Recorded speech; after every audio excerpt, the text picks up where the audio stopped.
पिला माने ए वीडियो रे हमें डिस्कशन करिपा ओजेई पई एडमिट कार्ड केबे आसीबो ओजेई रो एग्जाम पैटर्न कोन रहउची केबे एग्जाम अछि केतोटी शिफ्ट रे एग्जाम हबो तो निश्चित भाव वीडियो को शेष पर्यंत देखु थांतु। नमस्कार दोस्तों, इस वीडियो को लाइक करें, हमारे चैनल को सब्सक्राइब करें, इस घंटी के आइकन को दबाएं, ऑल सेलेक्ट करें हमारी सभी वीडियो सबसे पहले देखने के लिए। पिला माने ओडिशा जुग्म प्रवेशिका परीक्षा जोटा को ओजेई कहउची सेटा मे 6 रु मे 10 पर्यंत हम 3टा शिफ्ट रे एग्जाम हम ठीक अच्छे। तो से एग्जाम पैटर्न कौन रही डिस्क्रिप्शन थी लिंक पर क्लिक करके डिटेल्स पैटर्न को देखिए कहार कतटा कौन क्वेश्चन आसो लिखी ने ठीक अच्छे।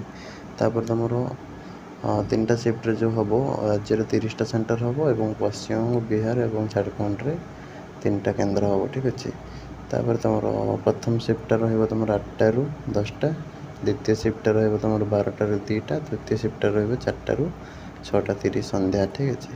तो राज्य थी समस्त गवर्नमेंट प्राइवेट कॉलेज मानक एडमिशन तुम ओजेई एंट्रांस कंडक्ट करमती तुम B pharm MBA MCA BR कैम्प्लान एमती बहुत सारा कोर्स रही एडमिशन नापी ठीक अच्छे। तो तुम 65,000 पिला यही परीक्षा देवे और एप्रिल 27 तुम एडमिट कार्ड इश्यू हम। एडमिट कार्ड इश्यू हेल्ले केमती कौन डाउनलोड कर तार प्रोसेस नहीं आसा वीडियो आगामी वीडियो ठीक अच्छे। रही नमस्कार, जय जगन्नाथ।